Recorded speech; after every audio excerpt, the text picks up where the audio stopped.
Oddaja o humanistiki. Ars humana, ars humana, ars humana, ars humana, ars humana.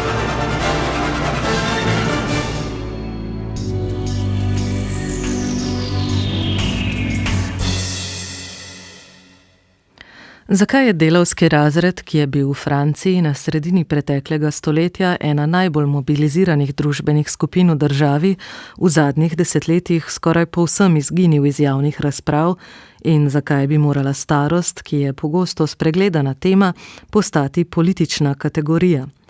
To sta le dve vprašanji, ki si jih v zadnjih dveh knjigah zastavlja častni gost letošnjega novogoriškega festivala Mesto knjige.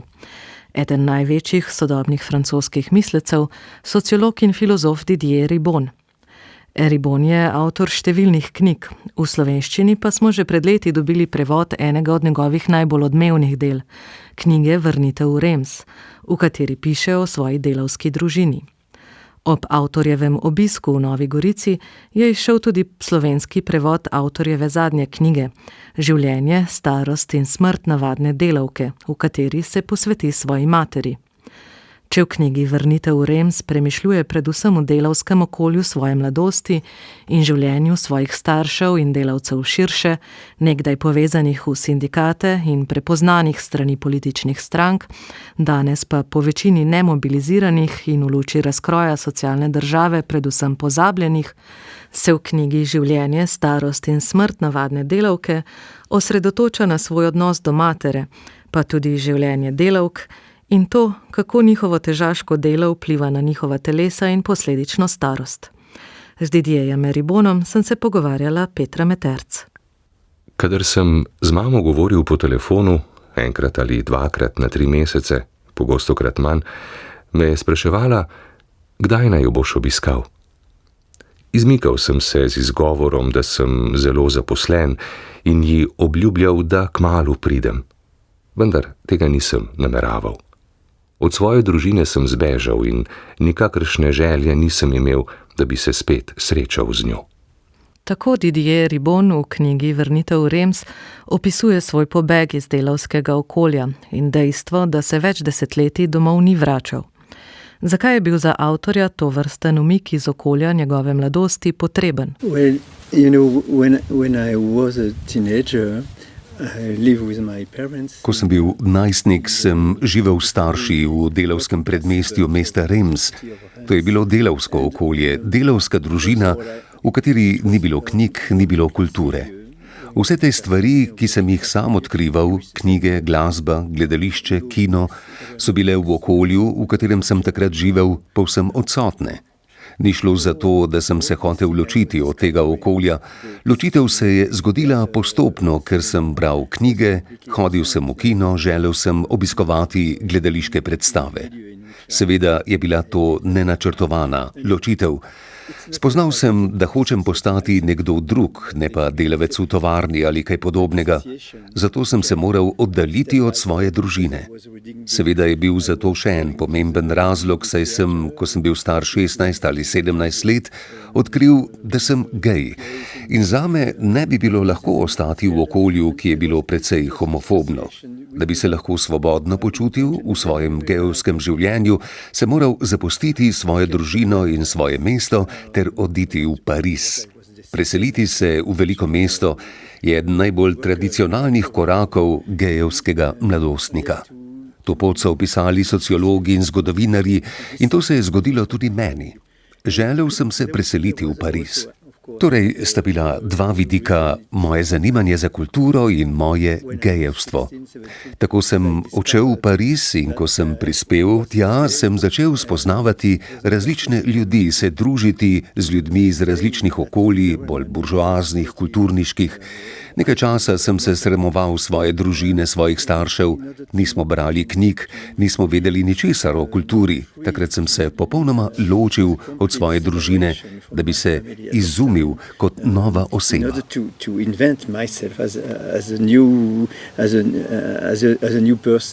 Ko je Didierju Ribonu umrl oče, se je vrnil domov in začel več časa preživljati svojo materjo. Prav v tej vrnitvi pa je napisal tudi eno njegovih najbolj branih knjig Vrnitev v Reims. When my father died, I had to reconsider all this. Ko mi je umrl oče, sem moral ponovno premisliti svojo preteklost in se vrniti k svoji preteklosti, svoji družini, svojim delavskim koreninam, si te korenine ponovno prisvojiti in vse to zapisati v knjigi. Ta knjiga je bila poskus opisa in analize naše družbe in njene razredne strukture. Naša razredna struktura je polna neenakosti, zato je prežeta z neke vrste socialnim nasiljem. V knjigi sem poskušal opisati vse to in poudariti, da je pridobivanje izobrazbe in dostopa do kulture neke vrste privilegij in da obstajajo ljudje, ki so zanj prikrajšani. Tako je bila knjiga Vrnitev v Reims poskus opisa razredne strukture francoske družbe. Mislim pa, da je podobno tudi v Veliki Britaniji, v Nemčiji. Slovenije ne poznam, vendar domnevam, da ni tako zelo drugačna. I don't know Slovenia, but I would assume that it is not that quite different. V knjigi avtor pogosto piše o sramu in skuša analizirati, zakaj je razredni sram tisti, s katerim se je kot intelektualec sam najtežje soočil. V knjigi zapiše: Recimo takole. Lažje sem pisal o seksualnem sramu kot o sramu zaradi pripadnosti nekemu družbenemu razredu. Kakor da je proučevanje konstituiranja inferioriziranega subjekta in hkrati konstituiranja kompleksnega odnosa med molkom o sebi in priznanjem, kdo smo, vrednoteno više in prinaša višjo vrednost, ter ga sodobni politični konteksti celo spodbujajo, kadar govorimo o seksualnosti. Kadar pa gre za obravnavo ljudsko-delavskega družbenega izvora, je to vrstno proučevanje hudo težko izpeljati in v kategorijah javnega diskurza ne uživa skoraj nobene podpore. When I was a teenager, afterwards, I had to. Od svoje delavske družine sem se moral ločiti, ker sem hotel živeti kot gej. V mojem takratnem socialnem okolju pa to ni bilo mogoče. Biti gej je pomenilo sramoto, saj biti gej pomeni biti žrtev žalitev. Ne samo žalitev, ki se jih deležen neposredno od ljudi, ampak tudi žalitev, ki jih predstavlja sama beseda gej.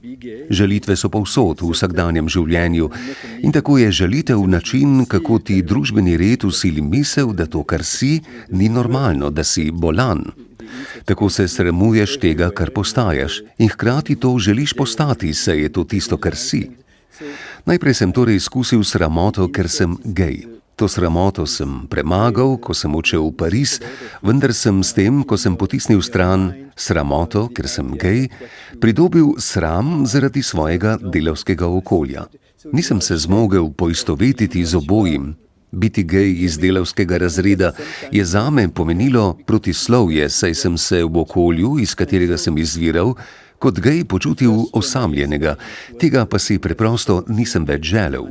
Svoje družine sem se sramoval, ker v bolj buržoaznem okolju, v katero sem takrat vstopil, nihče ni bil iz delavskega razreda. Preprosto nisem mogel reči, moja mama ni nikoli prebrala knjige, moj oče sploh ni vedel, kaj je to knjiga. Toda sramota je zelo kompleksno čustvo. Ni enotna. Obstajajo različne vrste sramote in različne ravni sramote. V knjigi sem poskušal analizirati te različne ravni sramu. In zdaj se počutim svobodnega.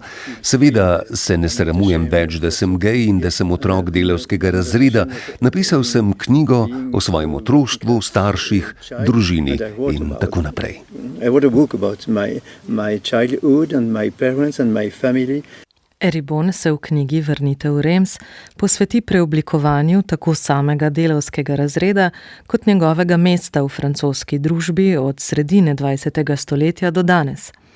Poudarja, da je njegova delavska družina, ki danes podpira desne ali skrajno desne politične opcije, nekdaj brez izjeme volila komunistično stranko. V knjigi beremo: Vendar članstvo niti ni bilo nujno za širjenje in nadaljevanje tega počutja politične pripadnosti, tako zelo je bilo spontano in tesno povezano z družbeno pripadnostjo. Rekli so ji preprosto partija. Stari oče in njegovi bratje, kot tudi mamin, očim in polbrat, so se skupinsko udeleževali javnih shodov, ki so jih v rednih intervalih sklicevali strankarski voditelji na državni ravni. Kaj se je torej v nekaj desetletjih spremenilo? The Communist Party was claiming that they were working class. Komunistična stranka je trdila, da je stranka delavskega razreda in da je edina stranka, ki brani delavski razred. To pa je bilo pravzaprav res. Zato je veliko delavcev glasovalo za komunistično stranko.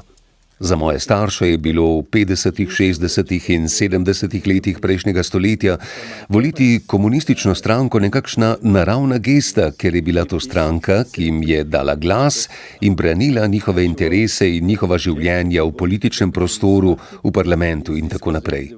Zato je bilo to logično. Stranka je bila povezana tudi z velikimi sindikati. Moja mama je delala v tovarni, tam je skupaj s sodelavci in sodelavkami pogosto stavkala.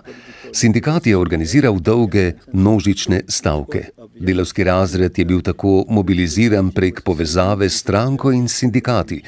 To je bil delavski razred, ki se ga je lahko mobiliziralo. Kaj se je spremenilo? Te tovarne so se zaprle. Delavci so izgubili delo. Velikanske tovarne z 2000, 3000, 4000 delavci ne obstajajo več. Nekatere so se morda obdržale, tudi ne v takem obsegu. Ko je moja mama delala v tovarni, je bilo v njej 2000 delavcev, od katerih je bilo 600 ali 700 članov komunističnega sindikata, ki je bil velikanska, zelo vplivna organizacija v tovarni. Toda tovarna je zaprta. Ljudje so se upokojili, umrli. Kje so njihovi otroci, njihovi vnuki? So brezposelni ali pa v negotovih prekarnih oblikah dela, kot je delo v skladiščih Amazona, kjer so nadzorovani in kjer so poskusi organiziranja zatrti. To je današnji delavski razred, toda ne gre za mobiliziran, organiziran delavski razred, ta je skoraj povsem izginil. Seveda v Franciji še vedno obstajajo sindikati, toda ko so ljudje izolirani in ne čutijo, da pripadajo mobiliziranemu razredu, ki brani njihove interese, začnejo glasovati za skrajno desnico, saj menijo, da je to stranka, ki jih upošteva, to pa je seveda popolnoma napačno. Problem je, da se počutijo prezrte, pozabljene, prezirane od elit sistema. Zato želijo glasovati za stranko, ki pravi, da je proti sistemu. Toda skrajno desne stranke niso proti sistemu, one so sistem in milijoni ljudi glasujejo zanje. Kar se dogaja v naših državah z vzponom skrajne desnice, je grozno. Toda potrebujemo novo levico, ki se bo osredinila na ustvarjanje javnih storitev, saj je neoliberalna agenda, ki je pripeljala do razgradnje javnih storitev, zdravstvenega varstva, izobraževanja, stanovanj, prometa in tako naprej, razjezila ljudi. Počutijo se popolnoma odrinjene. Zato glasujejo za nacionalno fronto v Franciji, za fašistično stranko. Da bi protestirali proti razgradnji socialne države in proti temu, da se sistem ne zmeni zanje. They vote for the National Front in France, for the fascist party, in order to protest against this dismantlement of the ignorance of them by the system. V knjigi Vrnitev v Reims avtor zapiše, da so nanj velik vpliv imeli protesti maja leta 1968. Kaj je po njegovem mnenju najpomembnejša zapuščina takratnega gibanja? In May 66 I was 13 or 14, so Maja leta 1968 sem bil star 13 ali 14 let. Ko sem bil star 16 let, sem postal trotskistični aktivist. Ko sem bil star 20 let, sem zapustil trotskistično organizacijo, ostal sem levičarski študent in levičarski intelektualec.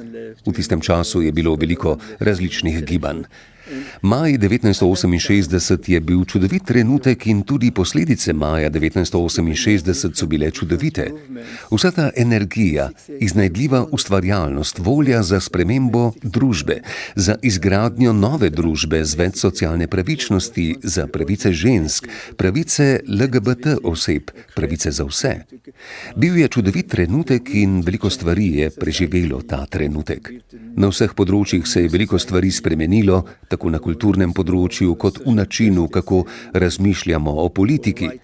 Politika niso samo politične stranke, tu je tudi feministično gibanje, LGBT gibanje, protirasistično gibanje, ekološko gibanje in tako naprej. Politika je sestavljena iz večplastnosti gibanj, zahtev, utopij, bojev za pravice. Ko razmišljate o politiki, morate upoštevati vsa ta gibanja, organizacije in včasih so to velika gibanja, včasih lokalna, majhna. Vendar moramo vse obravnavati kot politiko. Vloga političnih strank pa je, da s temi gibanji sodelujejo, da pri njih najdejo navdih za oblikovanje svojega programa. Tudi moj intelektualni navdih prihaja iz tega obdobja. Zame sta bila izjemno pomembna Jean-Paul Sartre in Simone de Beauvoir, pa Michel Foucault, Pierre Bourdieu, Jacques Derrida, Monique Wittig, Hélène Cixous in drugi. Vsi poznamo Annie Ernaux in tudi zanjo veljajo ista imena, kot sem jih pravkar navedel. Tudi to je dediščina leta 1968. Annie in jaz sva dediča tega, kar se je zgodilo leta 1968 in na to sva oba zelo ponosna. Kar se mi osebno zdi še bolj čudovito je to, da je bil pred nekaj dnevi v Franciji v televizijski oddaji konservativni politik, ki je zanikal dediščino maja 68. Zame je to čudovito, saj to pomeni, da je vsa ta leta pozneje, če nekdo čuti, da jo je primoran obsoditi kot zelo sodobno, ta dediščina še vedno živa. Živimo v družbi, v kateri je bil maj 1968 zelo pomemben. This is our society. Yes, we live in a society in which May 68 has been very important. Eribon pa v knjigi Vrnitev v Reims poudarja tudi, da je prav delavski vidik maja 68 tisti, ki je danes najbolj pozabljen. Tisti, ki so bili maja 68 del gibanja, kasneje pa so postali znani intelektualci, politiki ali kako drugače vplivni ljudje, so, po njegovem mnenju, svoje nazore pogosto prilagodili v skladu s pripadnostjo višjemu razredu. Med drugim v knjigi beremo. Govori se, da je maja 68 Marcel Jouandoux študentom med njihovim mimohodom zabrusil: pojdite domov, čez 20 let boste vsi notarji. Bolj ali manj je enako mislil in občutil tudi moj oče, čeravno iz diametralno nasprotnih razlogov. In natanko tako se je zgodilo.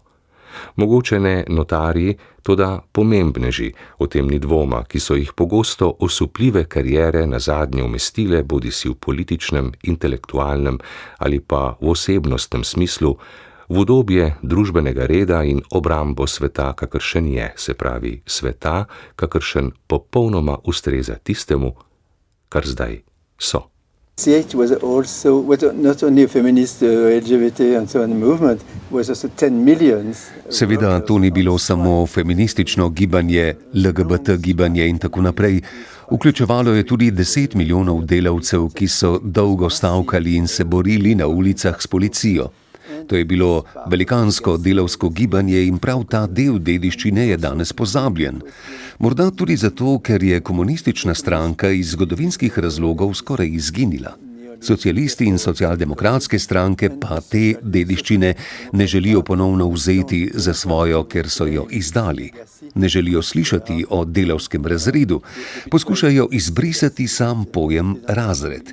Torej, v današnjem svetu socialnih razredov na videz ni več, kot da ne obstajajo več, čeprav vsi vemo, da obstajajo.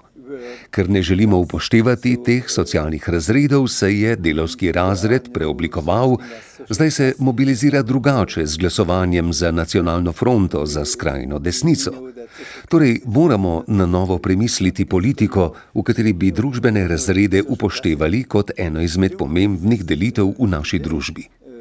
Politična gibanja in politične stranke se morajo soočiti s posledicami tega, da živimo v razredno razslojeni družbi. Ko posebej poudarjam feministično, LGBT in protirasistično gibanje, s tem želim povedati, da ne gre samo za ekonomska vprašanja. Toda to seveda ne pomeni, da ekonomska vprašanja niso pomembna, seveda so. Za številne ljudi je vsak dan to, ali bodo imeli kaj jesti, resničen problem in zato bi moralo to biti politično vprašanje in del političnega prostora. Should be an issue on the political basis and in the political field. Kako Didier Ribon vidi današnji delavski razred? The huge factories closed, the working class. Velike tovarne so zaprte. Delavski razred 50., 60. ali 70. let prejšnjega stoletja ne obstaja več. Torej ne moremo govoriti o delavskem razredu, ki ga več ni. Toda delavski razred kljub temu obstaja. V Franciji sociologi raziskujejo delo v logistiki, v skladiščih Amazona in podobno. To je novi delavski razred. Delovne razmere tam so zelo podobne tistim, ki jih je izkusil delavski razred v drugi polovici prejšnjega stoletja. Njihovo delo je nadzorovano, gibe morajo izvajati zelo hitro, ne morejo si vzeti 10-minutnega odmora dopoldne in nato še enega popoldne. To je novi delavski razred. Na novo moramo premisliti pojem delavskega razreda in upoštevati, da ta delavski razred ni več po večini bel.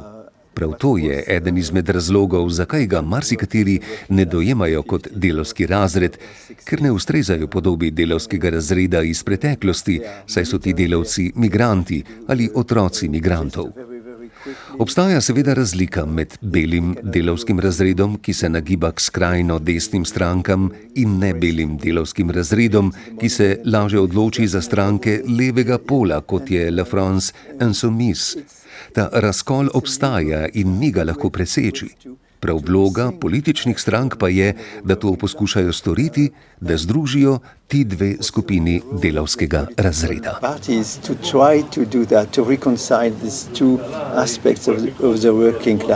Ribon je bil pred nekaj leti skupaj s pisateljem Edouardom Louisom in pisateljico Annie Ernaux eden redkih francoskih javnih intelektualcev, ki so podprli gibanje rumenih jopičev, kljub temu, da so mnogi v tistem času gibanje javno zaničevali in se mu posmehovali.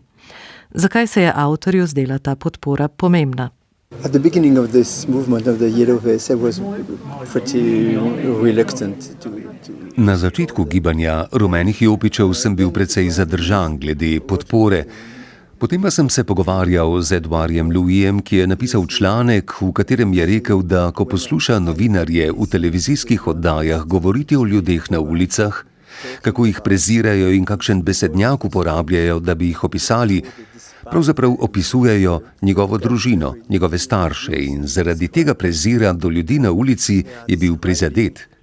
Takrat sem spoznal, da je način, kako so ljudje govorili o rumenih jopičih, v resnici vprašanje razreda.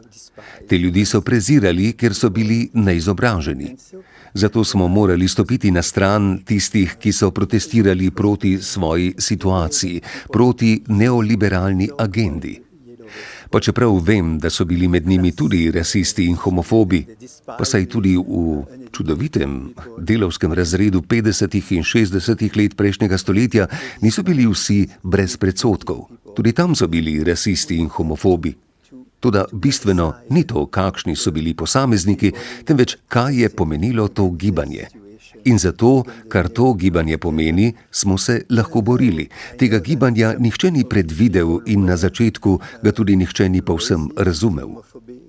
Skrajna desnica je skušala apropriirati gibanje, vendar smo se lahko tudi mi borili, da bi ga iztrgali iz rok skrajne desnice in ga preoblikovali v levo gibanje, protikapitalistično in proti neoliberalno. Skupaj z Edouardom Louisom, Annie Ernaux in drugimi pisatelji, filmskimi ustvarjalci, umetniki in intelektualci smo podprli gibanje, saj je šlo za upor ljudstva. To ne pomeni, da sem sprejel vse, kar je bilo v tem gibanju izrečeno. Na začetku se je na demonstracijah res pojavljala rasistična retorika, toda protirasistično gibanje je kljub temu šlo na demonstracije rumenih jopičev. Tam so bili tudi vidni člani zelenih in drugih levih strank. Pokazala se je neka oblika solidarnosti. Ko so videli, da jih prihajajo podpret protirasistični aktivisti, LGBT aktivisti, vidni predstavniki zelenih, so spremenili svojo retoriko. Takrat so spoznali, da lahko stopijo skupaj. Nekateri so pozneje odšli tudi na protirasistične demonstracije, saj so ti ljudje prišli podpreti njih. Pomen nekega gibanja namreč ni vnaprej dan. Zanj se je treba truditi, ga poskušati preoblikovati. Tudi mi smo imeli svojo vlogo, svoj prispevek pri tem, da bi gibanje dobilo svoj pomen, predvsem v boju proti osrednjim medijem, ki so gibanje obtoževali živalskosti, norosti, ga prikazovali kot skupino neizobraženih ljudi, ki hočejo uničiti vse. Če je bilo razbito eno okno, je bil to škandal. Toda na 100.000 uničenih življenj, poškodovani hrbti, polomljena ramena, ljudje, ki umirajo, ker je njihovo delo nevarno in nezdravo, vsega tega osrednji mediji ne štejejo za škandal. To se ne obravnava kot oblika nasilja, družbenega nasilja. Naj jasno poudarim, ne strinjam se z razbijanjem oken razkošnih trgovin na Elizejskih poljanah, vendar pa zaradi okna ne bom jokal.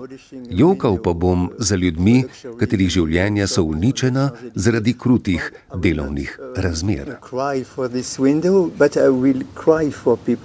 Whose lives are destroyed by the harshness of their working condition. Mamino telesno zdravje se je zelo hitro poslabšalo. Počasna, neskončna blodenja po hodnikih ustanove so se takrat nehala. Trpela je bolečine v nogah, na breklih, iznakaženih nogah. Že dolgo je morala nositi kompresijske nogavice, potem pa do bolečine zategnjene povoje. V domu upokojencev je rotila negovalke, naj jih malo razrahljajo, a so ji odgovarjale, da je to žal nemogoče, če hoče, da pomagajo zoper flebitis. Strašna beseda in znanilka vseh mogočih nevarnosti. Ni mogla več vstati, ni mogla več hoditi. Znova je dobila vnetje.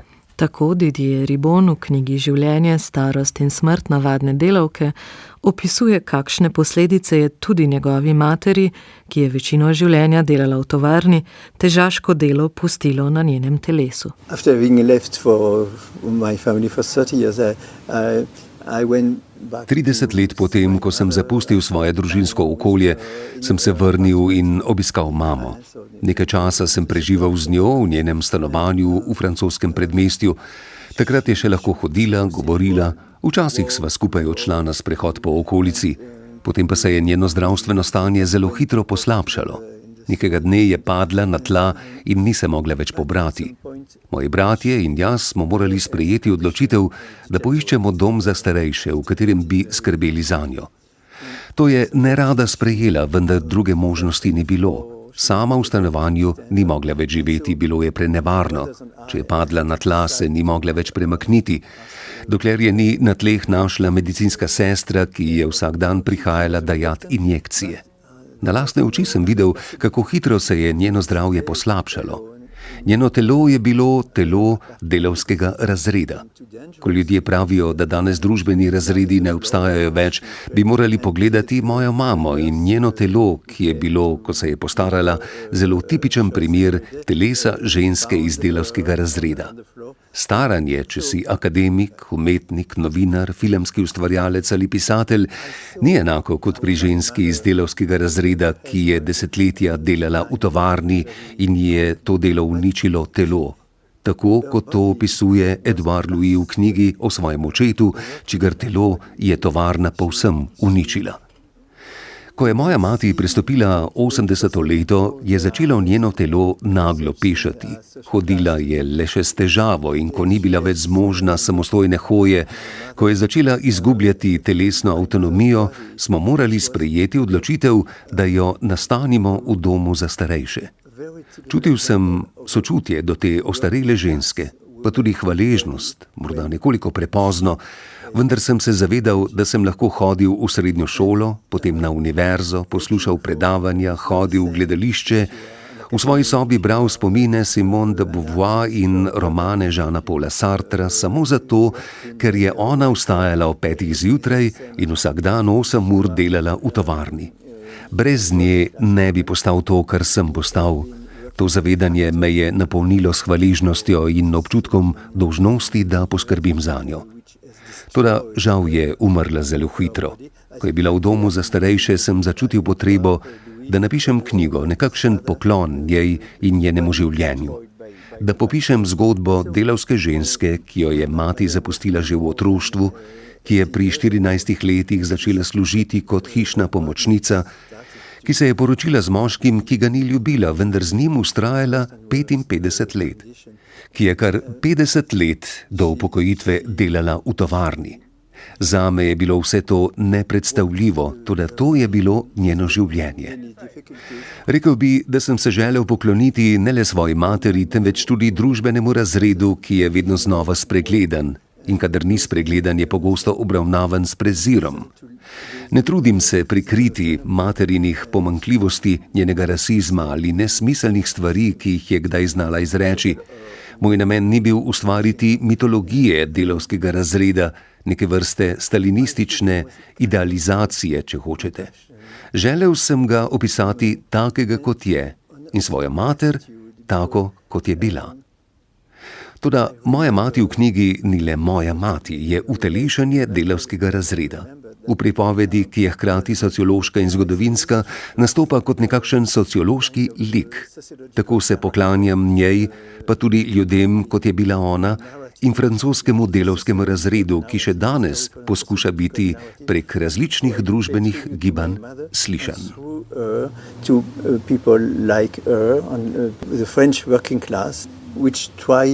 Today to be heard and through different social movements. Eribon v knjigi popisuje občutja njegove matere v domu za starejše in poudarja, da so slabi, pogosto povsem nedostojni pogoji v tovrstnih domovih, ki so posledica preslabe podpore strani države, povezani z dejstvom, da so ljudje v pozni starosti v naši družbi nevidni. Zapiše. Zdi se, kakor da je pozna starost ušla registru konceptualnega, kakor da večina filozofskih konceptov ali politične teorije starosti ali ostarelih ni mogla oziroma ni hotela videti. Med drugim si v knjigi za zgled pisanja o starosti in nudenja glasu starejšim vzame Simone de Beauvoir in njeno študijo Starost iz leta 1970. The way our societies dismiss this issue. Naše družbe si pred tem vprašanjem zatiskajo oči, nihče noče slišati zanj, nihče noče videti resnice. Tudi če to počnemo, ker bomo tudi sami nekoč v tej situaciji, moramo zahtevati boljši sistem, boljše institucije, ki bodo skrbeli za starejše. V našem interesu je, da bo za nas dobro poskrbljeno. Tudi iz sebičnih razlogov se torej moramo tega vprašanja lotiti in se zanj boriti. Gre tudi za to, o čemer sva se pogovarjala prej, ko sem vam govoril o svojem videnju leta 1968, o raznovrstnosti političnih kategorij, od spola do razreda, okolja in podobno. K tem temam moramo dodati starost. Starost mora postati politična kategorija.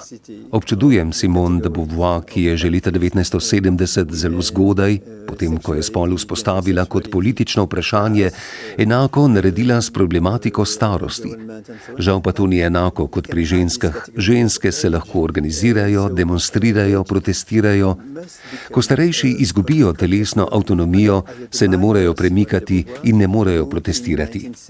Politična kategorija torej mora priti od zunaj. Oblikovati starost kot politično kategorijo je delo Simone de Beauvoir ali mene. Kar me je pritegnilo pri knjigah Simone de Beauvoir je način, kako opisuje situacijo tistih, ki jih imenuje parje naše družbe. V knjigi zapiše: jaz bom glas teh parij. Prav to sem želel storiti tudi sam, nadaljevati njeno delo.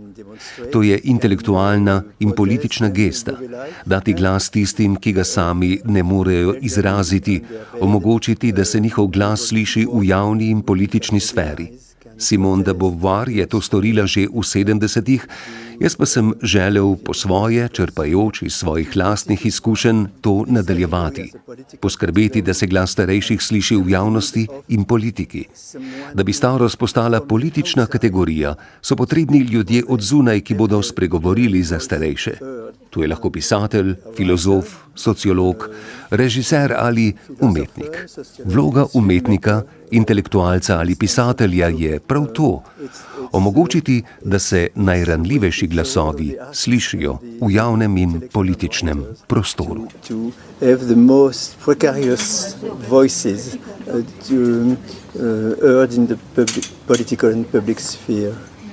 To je bila oddaja Ars Humana, ki smo jo posvetili francoskemu sociologu in filozofu Didierju Eribonu ter njegovima knjigama Vrnitev v Reims in Življenje, starost in smrt navadne delavke, ki sta v prevodu Iztoka Ilca izšli pri založbi CF.